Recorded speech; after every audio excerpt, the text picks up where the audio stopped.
Hello guys, you are watching Chemistry Zone. Today we are going to talk about the process that involve in changing the state of matter, means how the state of matter is changed from one to another. Let's get started. Water is a liquid at room temperature but become a solid when you put it in freezer.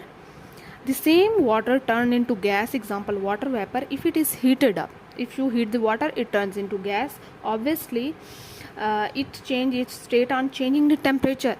An increase or decrease in temperature affect the state of matter, because according to particle theory, the temperature increases, the particle motion increases.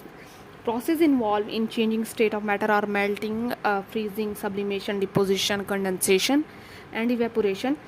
You can saw this diagram, that in this diagram they represented ice turned into water by heating, and this water turned into gas by evaporation. Now if we reverse the process, the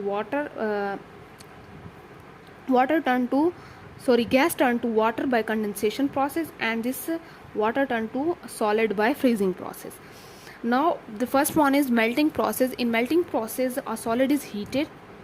The particles vibrate faster and faster until they have enough energy to break away from their fixed positions. When this happens, the particle can move about more freely, thus changing from solid to liquid. This process is called melting. The temperature at which solid melts is called its melting point. Different substances have different melting points. For example, ice melts at 0 centigrade. Now freezing point, what is freezing? The reverse of melting is called solidification or freezing. It is the change from this liquid state to solid state. As the liquid cools, the particle in liquid lose energy and move more slowly. As the result, they come closer. Attractive force begin to trap particles until liquid turn into crystal. When they settle into fixed position, the liquid has frozen or solidified.